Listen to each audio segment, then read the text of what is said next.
Halo teman-teman Gram semua, balik lagi sama kita di podcast Grace and Truth dengan Mary dan Febrian dengan 30 menit belajar Alkitab. Nah, hari ini kita mau belajar apa nih?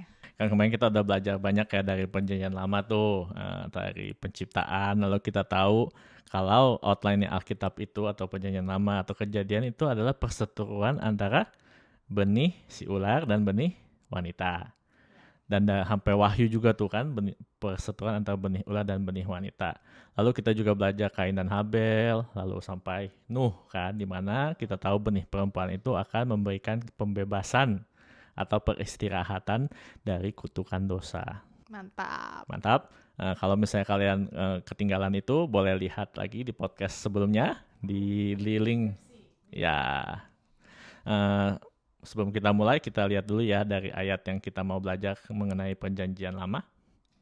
Yesaya 46 ayat 9 sampai 10. Ingatlah hal-hal yang dahulu dari sejak purbakala, bahwasanya akulah Allah dan tidak ada yang lain. Akulah Allah dan tidak ada yang seperti aku, yang memberitahukan dari mulanya hal yang kemudian dan dari zaman purbakala apa yang belum terlaksana, yang berkata keputusanku akan sampai dan segala kehendakku akan kulaksanakan. Yuk, mari kita berdoa sebelum kita mulai.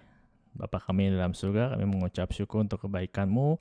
Ya Tuhan, aku berdoa supaya Engkau saja Tuhan yang memberikan kami pewahyuan dan juga pengertian ya Bapa mengenai firman-Mu, supaya kami bisa mengerti Engkau dan bisa mengenal Engkau lebih dalam lagi, supaya kami bisa menyembah-Mu Tuhan dengan lebih luar biasa lagi ya Bapa. Di dalam nama Yesus kami berdoa.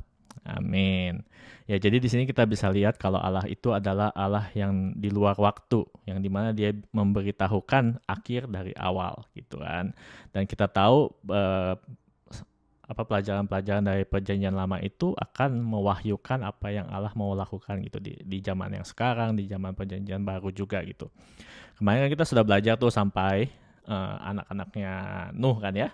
Siapa mereka? Ham, Sem, Yafet. Ya, jadi kita lihat juga kalau Ham itu dikutuk dan kita tahu benih ular itu adalah sesuatu yang rohani, peperangan rohani gitu. Nanti di perjanjian baru juga kita bisa lihat siapakah itu benih ular dan siapakah itu benih wanita gitu. Perseteruan itu masih ada sampai sekarang gitu kan. Lalu kita tahu kalau dari keturunan Shem yang diberkati oleh Nuh itu akan datang seseorang yang sangat luar biasa. Siapakah dia? Tuhan Yesus. Langsung ke Tuhan Yesus nge-skip. Tuhan Yesus yang paling luar biasa. Amin. Abraham ya, Bapak orang beriman. Nah, ini tuh sebenarnya sudah 2000 tahun lamanya gitu dari zaman Adam jatuh dalam dosa. Jadi podcast yang kemarin itu kita sudah cover 2000 tahun. Luar biasa kan? 30 menit. 30 menit kita bisa bahas 2000 tahun. Walaupun dari Alkitab cuma 10 pasal. Jadi kita sudah lihat Abraham keluar dari keturunan Shem. Dan di podcast-podcast sebelumnya juga kan aku sudah bahas tentang ini ya, Kejadian 22 ayat 18 apa dibilangnya? Oleh keturunan mula semua bangsa di bumi akan mendapat berkat karena engkau mendengarkan firman-Ku. Nah, jadi kita tahu nih dari benih perempuan itu lalu yang dijanjikan juga akan membebaskan kita dari kutukan dosa. Nah, juga di sini kita lihat kalau janji itu tidak hanya terbatas terhadap orang-orang Yahudi saja.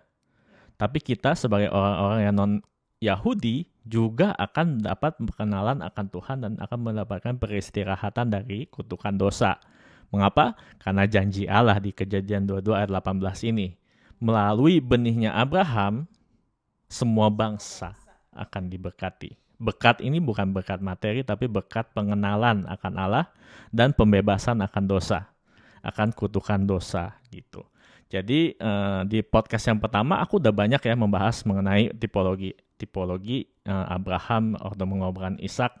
Banyak sekali tipologinya mengenai Kristus gitu. Jadi di podcast yang ini aku akan lebih membahas mengenai keselamatan. Karena salah satu yang paling penting di dalam Alkitab adalah mengenai keselamatan gitu. Dan juga kita bisa melihat banyak tipologi mengenai keselamatan dari perjanjian lama yang dimana Paulus menggunakannya untuk mengajarkan banyak sekali doktrin-doktrin keselamatan gitu di perjanjian baru. Dan kalau kita tidak mengenalnya dari perjanjian lama, kita kurang bisa menangkap itu gitu, apa yang Paulus katakan di perjanjian baru. Coba kita baca di Kejadian 15 ayat 6. Lalu percayalah Abram kepada Tuhan, maka Tuhan memperhitungkan hal itu kepadanya sebagai kebenaran. Nah, Tuhan memperhitungkan hal itu kepadanya sebagai kebenaran. Percaya apa di sini Abraham ini? Percaya kepada janji Tuhan, Ya, janjinya apa?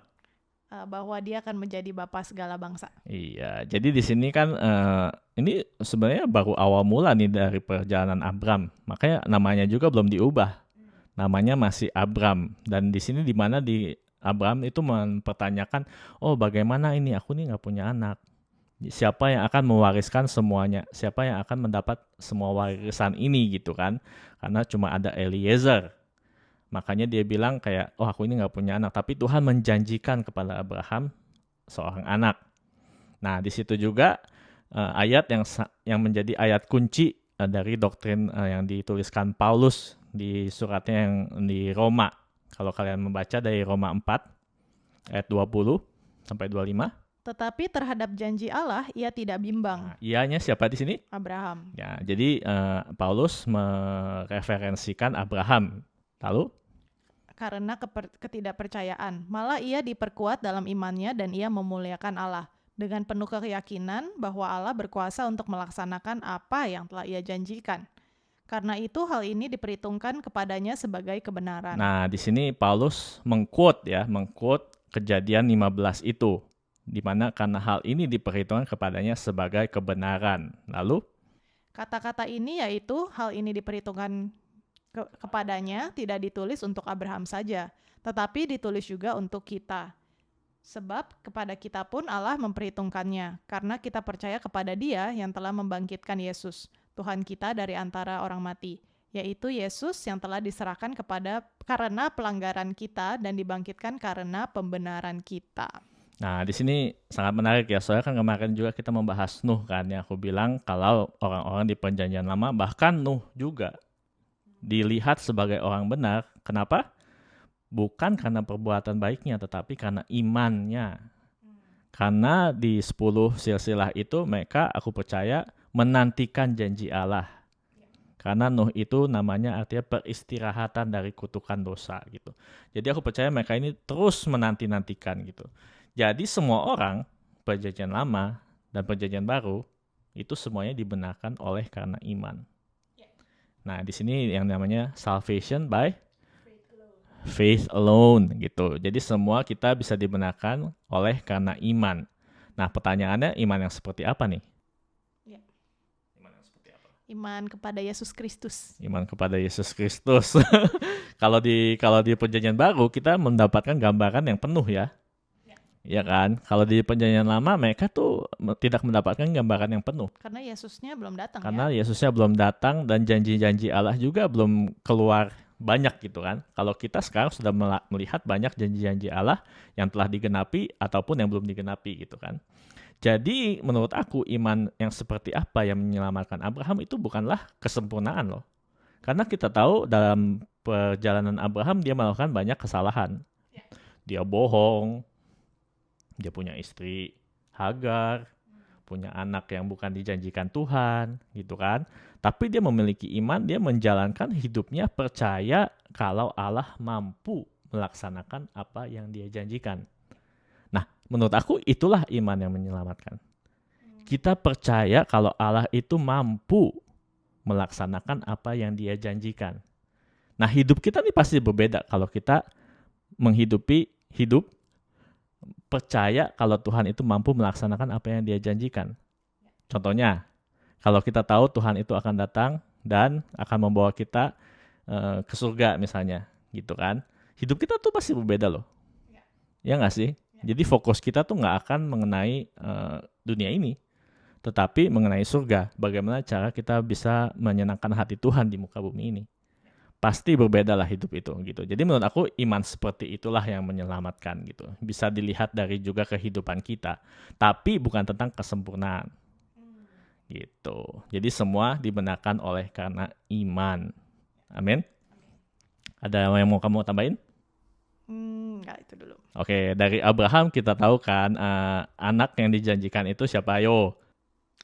Ishak. Lalu di Kejadian 17 ayat 21 dikatakan apa? Tetapi perjanjianku akan kuadakan dengan Ishak yang akan dilahirkan Sarah bagimu tahun yang akan datang pada waktu seperti ini juga. Ya, jadi Abraham sudah melakukan kesalahan kan, dia punya Ismail tuh. Lalu Tuhan bilang enggak, akan datang melalui Sarah. dan kamu akan menamainya Ishak gitu kan. Lalu Paulus mengambil apa yang dikatakan di kejadian ini dan dia berkata kalau kita ini adalah anak-anak yang datang dari perjanjian Allah. Apa dikatakan di Galatia 4 ayat 28 sampai 29? Dan kamu saudara-saudara, kamu sama seperti Ishak adalah anak-anak janji. Tetapi seperti dahulu, dia yang diperanakan menurut daging, menganiaya yang diperanakan menurut roh, demikian juga sekarang ini. Nah, di sini kita lihat kan kalau kita ini anak-anak perjanjian.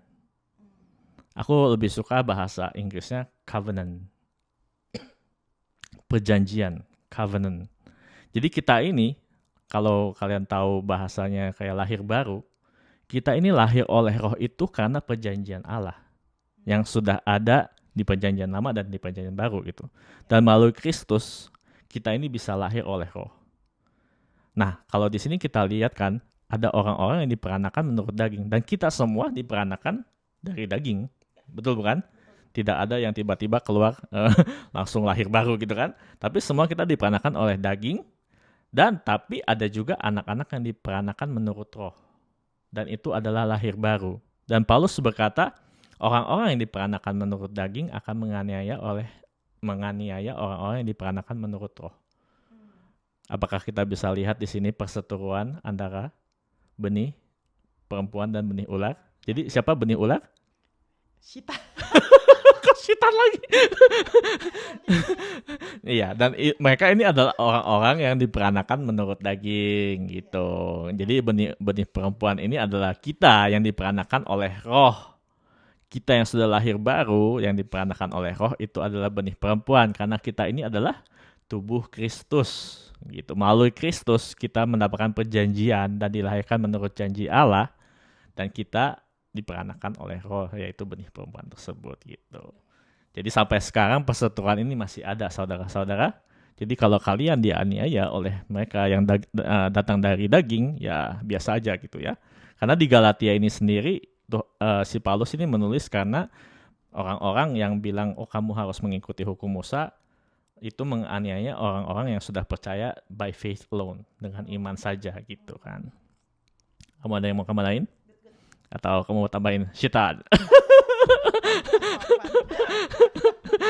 Oke, lalu kita tahu ada pemilihan Yakub. Nah ini menarik nih, coba baca Kejadian 25 ayat 23. 2 bangsa ada dalam kandunganmu, dan 2 suku bangsa akan berpencar dari dalam rahimmu. Suku bangsa yang satu akan lebih kuat dari yang lain, dan anak yang tua akan menjadi hamba kepada anak yang muda. Amin. Kok amin? Kenapa tuh? Aku anak yang muda dan kamu anak yang tua.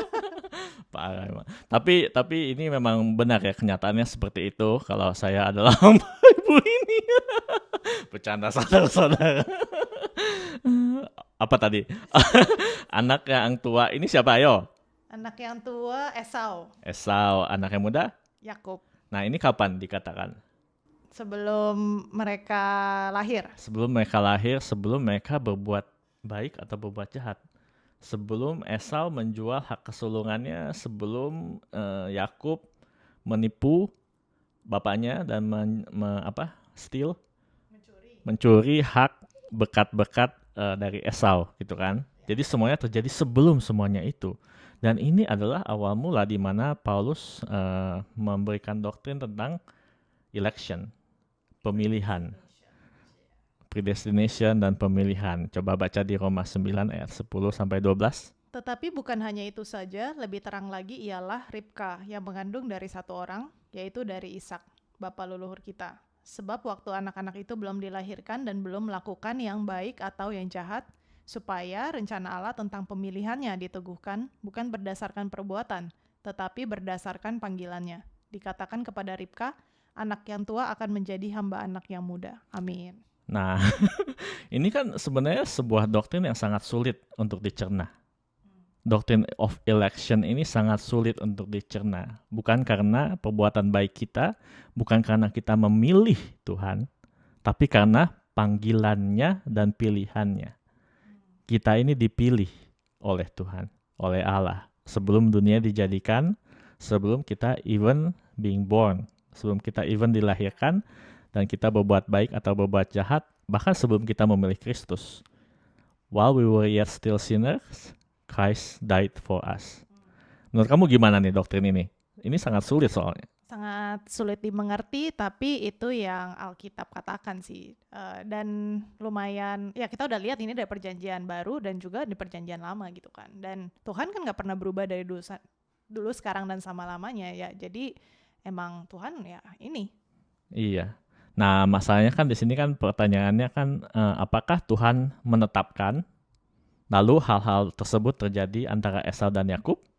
Atau Tuhan melihat nih dari kekekalan kalau Yakub dan Esau nih akan seperti ini nih.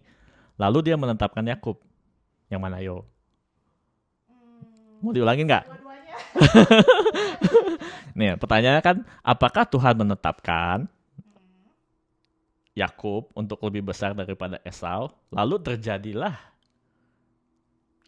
hal demikian Esau menjual hak kesulungannya gitu kan, atau di bekatnya dicuri oleh Yakub, atau Tuhan tahu dari kekekalan apa yang akan terjadi, maka dipilihnya lah Yakub, dipilihnya lah Esau sebagai itu. Menurut aku yang pertama, karena Tuhan menetapkan. Tuhan kan sovereign ya. Tuhan itu maha apa ya? Sovereign bahasa apa? Maha tahu.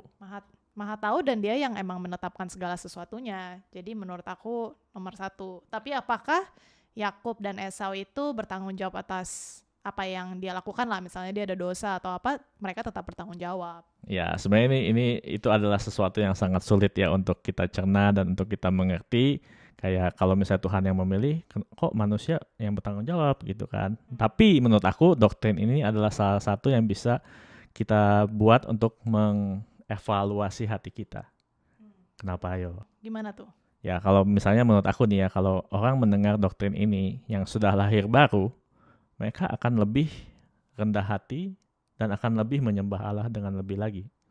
Karena mereka tahu mereka ini bukan karena kuat dan gagah mereka, tapi karena kasih karunia Tuhan, semuanya itu. Bukan karena kita yang memilih, tapi karena kita sudah dipilih. Dan itu akan membuat kita lebih, grateful, bersyukur sama Tuhan, dan juga lebih lagi akan kita menyembah Tuhan karena pilihannya gitu. Kalau misalnya kalian mendengar doktrin ini lalu berkata, oh kok Tuhan seperti itu? Nah itu yang dicek sebenarnya bukan doktrin ya, tapi hatinya. Sebenarnya kita semua nggak berhak untuk menuntut apa yang Tuhan udah kasih lah ya. Iya, ya. Aku akan settle di situ dan aku tidak mau mempertanyakan kebijaksanaan Allah ya, karena Dia tahu lebih banyak daripada kita toh. Karena Dia sudah melihat dari kekekalan gitu. Jadi aku akan melihat doktrin ini dan berkata, oh terpujilah nama Tuhan, dan aku akan bersyukur karena Tuhan sudah memilih aku dari kekekalan gitu.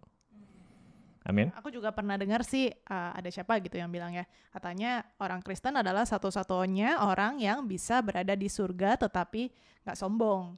Kenapa tuh? Karena mereka di sana bukan karena perbuatan mereka, tapi karena perbuatan Yesus. Amin. Oke, dari Yakub kan kita tahu namanya diganti menjadi Israel kan gitu kan. Lalu dia memiliki 12 anak nih. 12 anak dari 4 istri gitu kan. Apakah boleh kita punya 4 istri?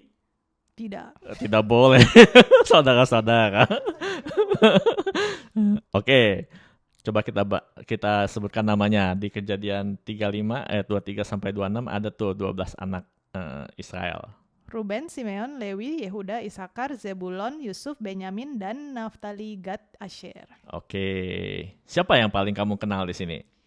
Yusuf sih saya kenal. Mas Ucup nggak ada. Si Ucup. Yusuf, Yehuda, Lewi lah ya. Iya, pernah dengar ya. Kebanyakan orang pasti tahu lah tentang Yusuf, soalnya dari Kejadian 37 sampai 50 tuh tentang Yusuf semua, kebanyakan gitu kan. Dan juga moralitas Yusuf tuh paling banyak dibangga-banggakan oleh banyak pendeta-pendeta gitu. Gimana coba cerita Yusuf? Dijual sama saudara-saudaranya, dijual ke Mesir. Kayak gitu, Tante Potifar suka sama dia karena dia ganteng. Terus akhirnya diangkat menjadi orang kedua di Israel ya. Di Israel, Mesir. Ya, di Mesir dia jadi orang kedua di Israel. Jadi dan semua orang nih suka ya dan semua orang biasanya suka lah dengan cerita Yusuf kan, apalagi kalau orang Chinese Sukalah dengan yang struggle, terus jadi cuan gitu kan. Nah, tapi sebenarnya kesimpulan dari cerita Yusuf ini kita bisa lihat dari Kejadian 50 sampai 20.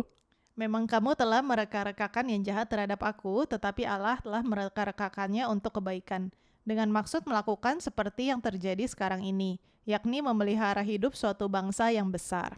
Ya, jadi di sini kita juga bisa melihat loh tipologinya Kristus loh. Ya nggak? Jadi orang Farisi ketika mereka menyalibkan Yesus, mereka tuh mereka-rekakan yang jahat untuk Yesus. Tetapi Allah mereka-rekakannya untuk kebaikan. Dengan maksud apa? Kita semua, bangsa-bangsa, diselamatkan. Dan benih Abraham itu digenapi ya. Seluruh bangsa akan diberkati. Terus Jadi, sama juga ya, Yesus juga dijual sama yang sebangsanya dan si Yusuf juga ya. ya, makanya kalau kalian tahu nubuatan dalam bangsa Israel itu sebenarnya bukan apa yang akan terjadi di masa depan, tapi itu pattern. Nah, nantilah kita bahas tentang nubuatan gitu ya. Jadi di sini kita bisa lihat tipologi Kristus juga melalui cerita Yusuf gitu. Tapi kebanyakan orang tahu ini, tapi tidak banyak orang tahu mengenai Yehuda. Dan sangat jarang pendeta akan mengkhotbahkan mengenai Yehuda. Kenapa hayo? Tapi low-key ya ngomong-ngomong ya, aku for the longest time gitu, udah lama banget aku kira Yesus itu tuh keturunan Yusuf loh. Walaupun banyak lagunya yang kayak keturunan singa Yehuda gitu kan. Iya. Tapi aku kira keturunan Yusuf. Ya makanya kalau kita membaca Kejadian kan, kalau kita sebagai pembaca harusnya kita berpikir kayak,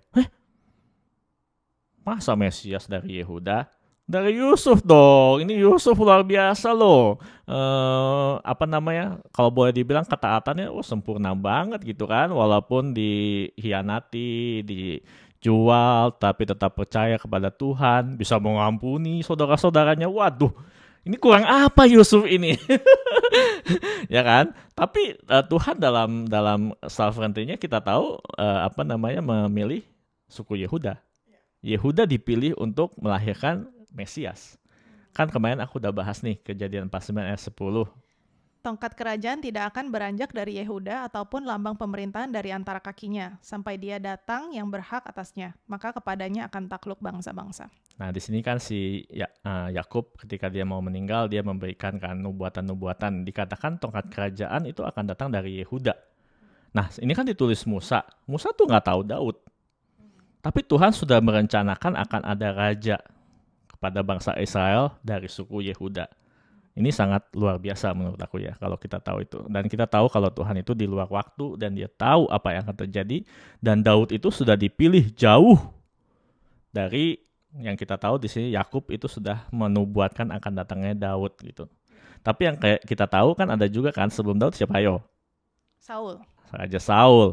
Nah, Raja Saul ini ditetapkan Tuhan nggak tuh menjadi raja yang pertama? Iya juga. Nanti ya kita bahas lah ya itu ya, Raja Saul jadi raja yang pertama. Itu kan sebenarnya dia diminta oleh bangsa Israel kan untuk menjadi raja. Lalu Tuhan pilihlah itu si Saul gitu kan. Tapi yang udah ada di dalam rencana Tuhan di sini di Kejadian adalah Daud gitu. Soalnya akan datang dari suku Yehuda. Tapi kalau kita lihat cerita Yehuda, ini sangat menarik gitu. Soalnya kalau kalian pergi ke Kejadian 38, apa yang terjadi? Kayak kuis Alkitab ya, nggak kaget. Nggak tahu. Ya. Kejadian 38 ini sebenarnya sangat menarik ya. Soalnya dari Kejadian 37 sampai 50 ini Yusuf semua. Si Ucup lah pokoknya semua nih main karakter ya. Karakter utamanya tuh mengenai si Yusuf. Lalu tiba-tiba Kejadian 38 ngomongin Yehuda sama Tamar. Ini aneh banget gitu kan. Kalau kita sebagai penulis, kita melihatnya ini sangat aneh. Karena ceritanya nggak berkesinambungan dan kenapa itu harus ada di situ gitu kan, kita sebenarnya nggak gitu peduli nih sama si Yehuda ngapain ada di situ gitu, dan ceritanya juga sangat aneh gitu kan, kayak Yehuda punya 2-3 anak, lalu yang anak pertama nikah sama Tamar mati karena jahatnya juga nggak tahu kenapa, lalu dinikahkan sama anak yang kedua karena budayanya seperti itu, mati juga yang kedua gitu kan, lalu mau dinikahkan dengan yang ketiga tapi belum ada umurnya. Saat menunggu, lalu apa yang terjadi? Si Yehuda yang nidurin karena dipikirnya si Tamar ini pelacur gitu kan. Lalu tersingkaplah kalau itu si Tamar, dan Yehuda bilang, oh aku yang salah kan, aku tidak memberikan anaknya yang ketiga kepada Tamar gitu kan. Lalu kalau kita cuma baca Kejadian, kita kayak berpikir apaan sih ini. Tapi kalau kita lihat di Matius, kita tahu kalau Yehuda dan Tamar melahirkan Peres yang akan menjadi kakek moyang Daud. Wow, kok bisa begitu gitu kan? Menurut aku ini adalah rancangan Tuhan yang luar biasa lah. Tapi kenapa Tuhan memilih bangsa Yehuda bukannya si Yusuf yang sudah memberikan resume yang luar biasa? Menurut aku sebenarnya karena roh Mesias ini adalah roh pertobatan. Jadi Yehuda tuh bertobat. Iya, Yehuda itu bertobat. Kalau kita baca di Kejadian 37 ayat 26 sampai 27. Lalu kata Yehuda kepada saudara-saudaranya itu, apakah untungnya kalau kita membunuh adik kita itu dan menyembunyikan darahnya? Marilah kita jual dia kepada orang Ismail ini, tetapi janganlah kita apa-apakan dia. Karena ia saudara kita, darah daging kita, dan saudara-saudaranya mendengarkan perkataannya itu. Siapakah ini yang memberikan ide untuk menjual Yusuf? Yehuda. Kurang asem banget nih orang. Makanya nggak ada yang mengkhotbahin Yehuda karena dia ini tidur sama berintegritas ya. Iya, tidur sama pelacur. Lalu dia memberikan ide untuk menjual adiknya gitu kan. Kurang asem banget ini. Apa yang kita bisa pelajari? Kalau aku sebagai penulis atau sebagai Tuhan, masa aku tuh pilih Yehuda gitu kan. Tapi kita bisa lihat dari kejadian selanjutnya kalau Yehuda ini bertobat.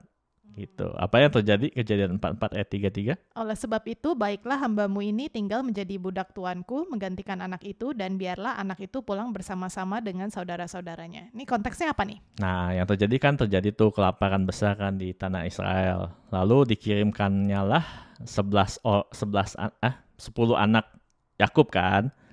Lalu dibilangnya si Yusuf dengan cara ini dia taruh loh perak di dalam tas mereka ketika mereka pulang, lalu difitnah gitu kan. Lalu dibilangnya, oh Benjamin ini harus stay sebagai budak di tempat aku gitu kan. Tapi Yehuda karena dia berjanji kepada Yakub, dia berkata begini, baiklah hambamu ini, siapa? Yehuda, tinggal menjadi budak tuanku menggantikan anak itu Benjamin. Jadi dia bilang, ambil aku. Sebelumnya dia menjual saudaranya, sekarang dia bilang, ambil aku. Dan menurut aku ini adalah roh Mesias, yang dimana Tuhan bilang, ambil aku.